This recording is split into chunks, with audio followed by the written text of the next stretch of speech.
Hello, guys, and welcome to our live session, live information session of Australia Immigration Matters. Uh, we will wait for the viewers to join in, and then we will start our live session as per our commitment for the 30-minute session to cover the three shortlisted topics. So I'll give a couple of minutes to start.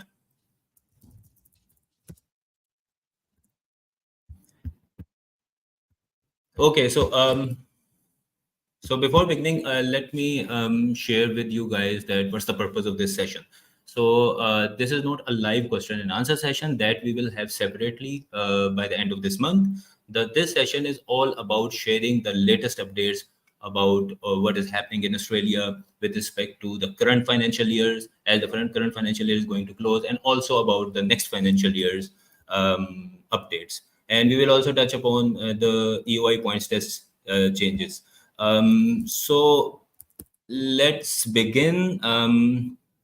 So thank you. First of all, thank you very much. We ran a poll in our group in which you guys participated and helped us in shortlisting of the topics for this live session. We will continue such kinds of short live sessions, short live information sessions in the coming weeks and months, and this will be our continuous series in addition to our live question and answer session.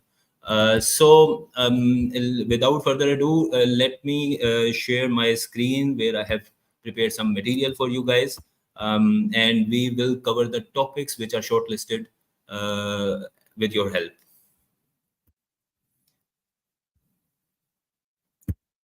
So, okay. So here we are. So we will be talking about our live session, and as I mentioned earlier, there are three topics which were shortlisted for today's live information session. The number one is remaining invitation rounds for the current financial year. The next one is the next financial year's immigration forecast. We will try to give you some guess, some anticipation about that. And number three, the topic which was chosen on the basis of the poll was EOI points test changes, the proposed changes in the age, qualification, and partner points. So we will focus on these three changes in the EOI points test. So let's start with our topic number one, which is remaining invitation rounds for current FY. So let's quickly first let me tell you that we also regularly share the updates in our Facebook group, and also we answer your queries where you guys have been asking that how many invitation rounds are left and how much has been the planning level has been consumed, how much of allocations quota has been consumed. So we have already shared this status in our group where we talked about that how is the states are performing and how much of the states allocations quota has been left. So if you guys see on the screen, as per this table, if we try to evaluate and assess the current situation of the Australian immigration with respect to state nominations, we can see that as per the last month, that is as per 30th of April 2024, around now ACT, if we talk about ACT, they had around 12% of their nomination allocations left.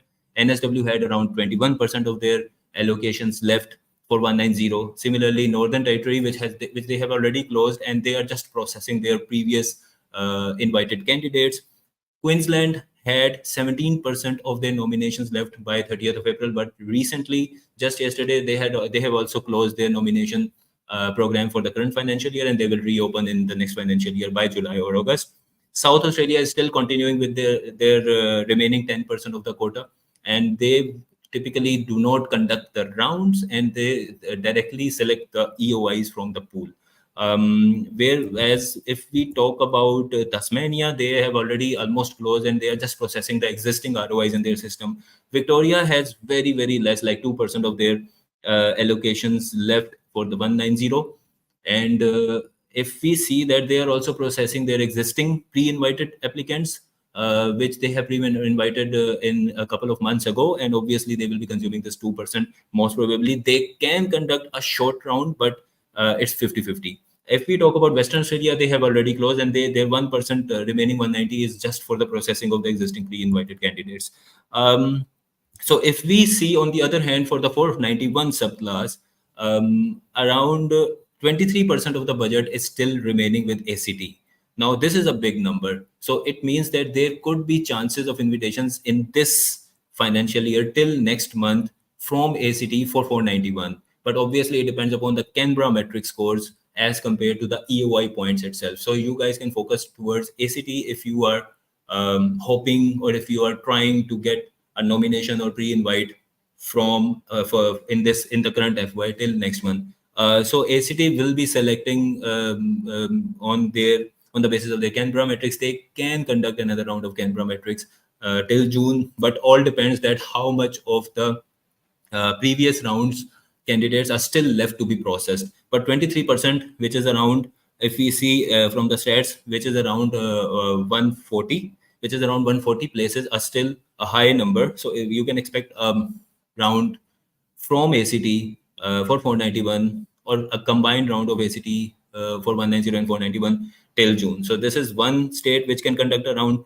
On the other hand, if we see the NSW's 491 number, they are still left with around 290 places for their 491, which is also a big number. So if we combine the NSW's 190 and 491 numbers, it's like more than 500 plus 290 numbers. So 600 places are still left, out of which, if we optimistically consider that they will be processing the previous pre-invites, so we can assume that around half of those will still be remaining. So we can anticipate one more round of NSW. It can be a mix of 190 and 491, or they will definitely go for 190 at least. We are expecting a mix of 190 and 491 round by NSW, maybe in the month of May. Northern Territory, we can skip that. I think Northern Territory will be opening their next program in the next financial year from July to August, maybe. Queensland has already closed. They have officially announced the closure of their nomination program for the current financial year. So we cannot hope any more rounds from Queensland in the current financial year. South Australia can continue to select the candidates and the EOIs and the respective ROIs from their pool for both 190 and 491 until they have consumed their rest of the 24% quota for the 491 subclass. If we talk about 19% quota for the South Australia. If we talk about Tasmania, so Tasmania is regularly sharing its status of summary status of the consumption of its allocations. So although it has 24% of the quota left for this financial year, but they typically have enough ROIs in their system. And specifically, if we see, the ROIs are more focused towards the onshore applicants. So they typically have enough ROIs in the system to process. So they will be processing the existing ROIs. They will be issuing pre-invites to existing ROIs or EOIs in case of offshore applicants. Victoria, 7%, 491, there could be around, but again, it's the number of places are very less. If we see, the number of places are like 40, and in 190 there are like 50. So the chances of Victoria's round are less as compared to NSW's round. NSW must be conducting a round. And lastly, Western Australia is already done with its nomination program for the year. They have just conducted 2 rounds in the current financial year, and they will be reopening in the month of August probably. So this is all about remaining invitation rounds for current FY. This is our anticipation. This is based on our experience. We are telling you our analysis, and obviously the states have their own rights to conduct or not to conduct the rounds. So this is our topic number 1, which was shortlisted in the poll. Let's move towards this next topic. And the next topic is all about next FY, next financial year's immigration forecast. This is a complicated topic, but I will try to explain you with some logic, with some rationale, that what's going to happen in the next financial year. So before taking you towards the slides material, let me tell you that how the Australia's migration planning levels work. So there are 2 kinds of allocations. One is budgeted planning levels, and the other is the state nomination allocations. The budgeted planning levels are typically announced as part of Australian government's budget, which they are going to announce in their parliament in a couple of weeks, and we will have a better idea of the planning level for the next financial year. The second thing is the state nomination allocations, which is all about that what states will be having for the next financial year's invitation rounds. So the planning levels is all about visa quota, whereas the state nomination allocations is all about in number of pre-invites. You can call it number of pre-invites. So you need to understand these two differences, and then let's talk about this topic in detail. So to understand the scenario of um,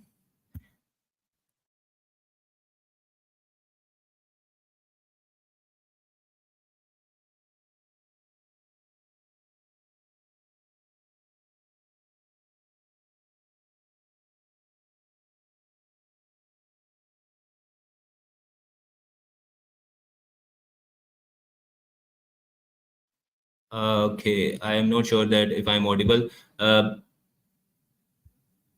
Okay, we are back. So apologies for this connectivity issue.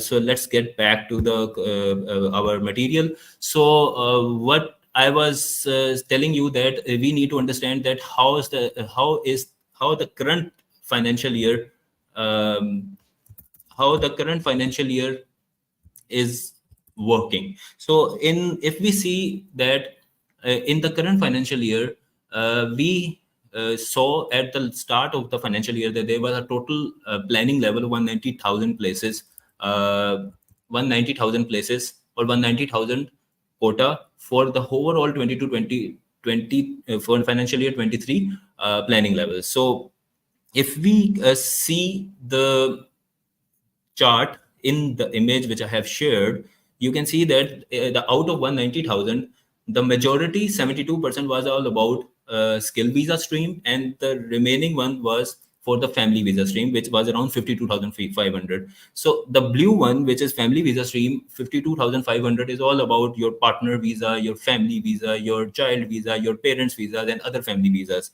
So we will not talk about that in detail today. We will focus on the green pie of this chart, which is 137,100 skill visa stream, which is 72% of the total planning level for the current financial year. Now, the current financial year, we had this much of planning levels. This means this much of the visa quota to be processed by the Department of Home Affairs.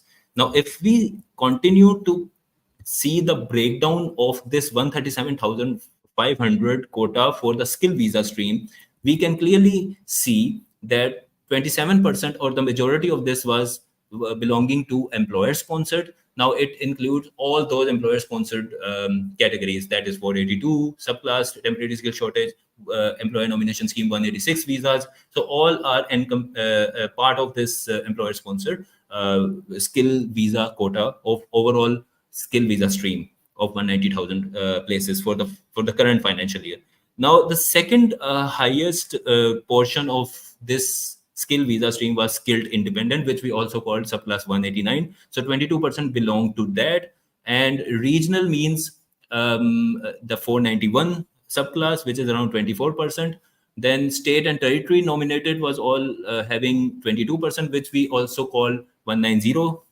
Business innovation and investment, which is one of the visa stream as part of the skill visa stream in the current financial year, and they are going to revamp this along with the global talent in the next financial year. So that was having around 5%. So if we focus towards that, how the current overall planning level of the financial year 22, 23, 24 was composed, we can clearly see that the skilled independent, regional, and territory nominated was having the majority of the chunk, and the employer sponsored.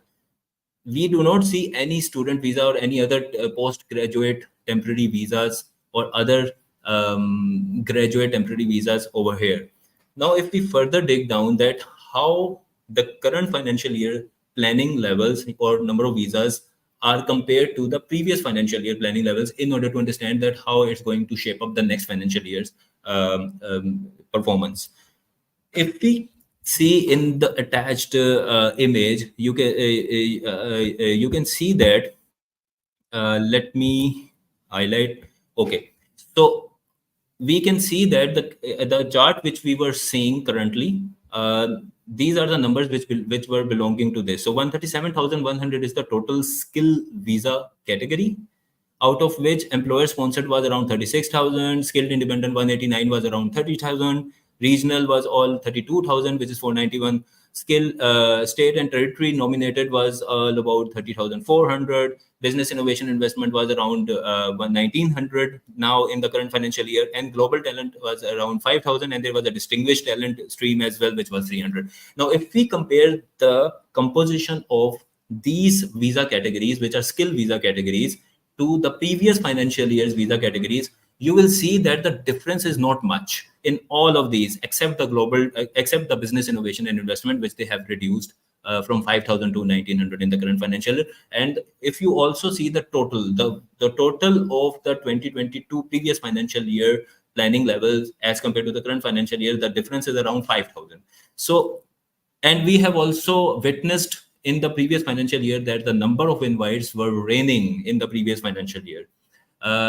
A lot of people were getting the invites, and we had also seen a big 189 round in the previous financial year. We have seen the states pre-inviting a lot of applicants, a lot of candidates in the previous financial year. And in this financial year, the states couldn't pre-invite a lot of candidates as compared to the previous financial year because of having less number of nomination allocations. So this screen or this data is all about the planning levels, which belongs to the quota for the visa processing by the Department of Home Affairs, whereas a part of this goes to the states to in order for them to pre-invite. So what you need to understand from this overall analysis is that or that the total number of planning levels hasn't changed much in 2 financial years. In one financial year, which is the previous one, the people were getting a lot of invites. The engineers, the doctors, and marketing specialists, and many other occupations were getting the invites. Whereas in the current financial years, the invites have stopped. We have been talking about pharmacists, we have been talking about accountants. The number of invites have dropped, even if the planning levels have remained the same. So, what our analysis from this overall data is that we think that the planning levels are going to remain the same in the next financial year, which will be around 190,000 or 200,000 for the skill level stream and the family level stream. Whereas the state and territory nomination allocations could be better than the current financial year. The reason is that the overall planning levels of the current financial year, which is around 137,100, and also obviously the family stream visa category quota, the remaining part of the 190,000, have been used to process the visas as compared to processing the pre-invites or invites. So it means that since the current financial year has been used to process majority of the visa by the applicants, we are hoping that the backlog of the visa for 190, 491, 189 employer sponsored and other visa categories will be reducing in coming weeks or months. And ultimately, once the backlog is reduced, the next financial year's planning levels will be majorly used for the pre-invitations or the invitations or nomination allocations of the states. Now, this is our anticipation. We believe that in the current financial year, around 10,190 places were there with all the states. NSW and Victoria had a majority of the nomination allocations for the current financial year.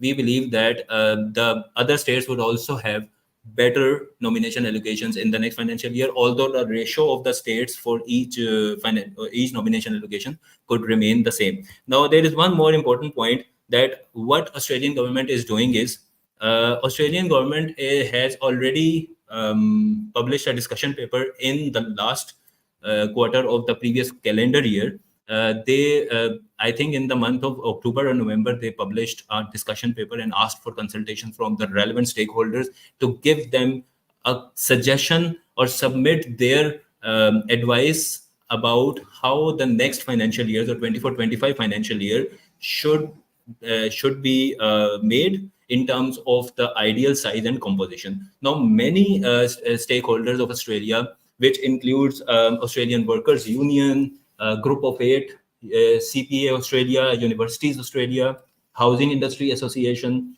NMAC, Australian Chamber of Commerce and Industry, Planning Institute of Australia, and many more have submitted their submitted their consultations and submitted their proposals about the 24-25 financial year's planning levels. We have gone through the submission papers which these parties have submitted to government, and we have seen a consistent suggestion from these parties or these relevant stakeholders that they have been advising government to maintain the planning level at least in the next financial year, although the Australian government is trying to reduce the net overseas migration. Now, net overseas migration can be reduced by either reducing the permanent migration category, which includes this planning level of 190,000, or by reducing the temporary visa categories like student visas and post-study work visas, and also those visas like 476 visas. As we have already seen, that the 476 visa they have abolished, and the direction of the Australian government clearly indicates that trying to they are trying to reduce the temporary visa quota, which includes student visas, and we are also hearing the news of capping of the student visas and also the postgraduate visas. So most probably they are going to maintain the planning levels in the next financial year, and the states could have a better nomination allocations as compared to the current financial year in the next financial year. This is our take. Obviously, it's all about anticipation. We have studied through a lot of material, a lot of reports, and a lot of data to come up with this analysis, and hopefully this analysis can help you to better decide about your journey to the next step. Now let's move to our last topic for today. We have around 8 minutes left, so I will be covering the next topic quickly. This is all about EOI points test, and we will be touching upon the proposed changes to age, qualification, and points criteria. So to start with this topic, let me share the material. Okay, so here we are. So let's go one by one first, that what these criteria are all about in the current EOI points test. So if we see that currently, if you are up to 25 years of age, you get 25 points. You are up to 33 years of age, from 25 to 33, you get 30 points. From 33 to 40, you get 25 points. And from 40 to 45, you get 15 points. You can see that there is a drastic drop of points from 25 to 15 after you have turned 40. Now, what Australian government wants a fair system to give the age criteria the right way of points, and now they are comparing themselves with the Canadian immigration system. So the Canadian immigration system, what they do is the age points peak at 30, and then each year the points start dropping up to 45. Now they have asked in the recent discussion paper about the EOI points test from the relevant stakeholders that how the points test should be for the next financial year, how the proposed changes should be in the age, qualification, and partner points. So with respect to age, they are thinking to create more slabs in between the existing slabs of 18 to 45, or they might come up with a sliding drop factor or sliding drop criteria from 30 to 45. In that case, obviously, the people who have already submitted their EOIs, there would be an impact as per your date of birth, as per your current age. So if we talk about the next criteria, which is also an important criteria, which is an educational qualification, we can see in the current EOI points test that there are four selection criteria in the educational qualification. The number one is a doctorate or PhD degree. The number two is at least a bachelor or master's degree. Number three is a diploma or a trade qualification from an Australian institute. Number four is a qualification as recognized by your relevant assessing authority. We can clearly see that you get highest point at PhD, that is 20 points. The 5 less points if you are at least a bachelor or master's degree holder, and 5 less points if you are either a trade qualification holder, a diploma qualification holder, or if your relevant assessing authority has given you the outcome of your degree as either advanced diploma or diploma. Now, what Australian government is thinking is they want to create a fair balance between this doctorate PhD degree, which is a high effort requirement, which requires high effort to complete the studies, as compared to a bachelor or master degree, which can be completed with like a 16 years of education. Now, if someone is completing 16 years of education and let's suppose that that person can complete the master's degree or higher education from Australia for like 1.5 years, that person can get extra 5 points of Australian study requirement and another extra points if he or she completes the master's degree from a regional Australia. This is as per current strength. Current strategy. Also, the such person, if someone is going to Australia after completing the bachelor's, he or she can complete a professional year if he is belonging to an engineering qualification or an accounting qualification or an IT qualification. He can complete a professional year and get extra 5 points. Now, 15 plus 5, a person who has done 16 years of education along with a PY or along with an Australian study requirement can easily reach up to 20 points, whereas a PhD student has to complete a lot of effort, has to do a lot of effort to complete his or her PhD degree, which can take around 4 or 5 years as well, and then only that PhD holder gets extra 5 points from a bachelor degree holder as compared to bachelor degree holder. So in such case, what the Australian government is thinking is that either they want to abolish such criteria which can cause such unfairness between the bachelor degree or master degree holder and the doctorate degree holder, or they might be coming up with a decision to give more weighting to the doctorate degree. So maybe they can increase the points of the doctorate degree holder in order to increase the gap between a master's, bachelor, master's, and doctorate degree. Also, the master's degree has no extra weightage as compared to bachelor degree, so they might be coming up with this one. So this is an extra thing you need to be updated about. And also the professional year criteria and study in regional Australia criteria are also under observation of the current proposed changes in the EY points test. Now, the last criteria where they are going to make some changes are about the partner points. Now, if we see that the partner points, there are four criteria in the existing system. The number one, if your partner meet the age, competent English, and skill criteria, you get 10 points in your EOI. Otherwise, if your partner has only competent English, you get 15 points. If your partner is an Australian citizen or permanent resident, you get apologies, the points criteria, the points are not mentioned correctly in this one. So I will just mention that the first one has 10 points, the second one has 5 points, the third one has also 10 points, and if you are single, you also get the 10 points. Now, just to give you a clarity that the what Australian government is thinking is that if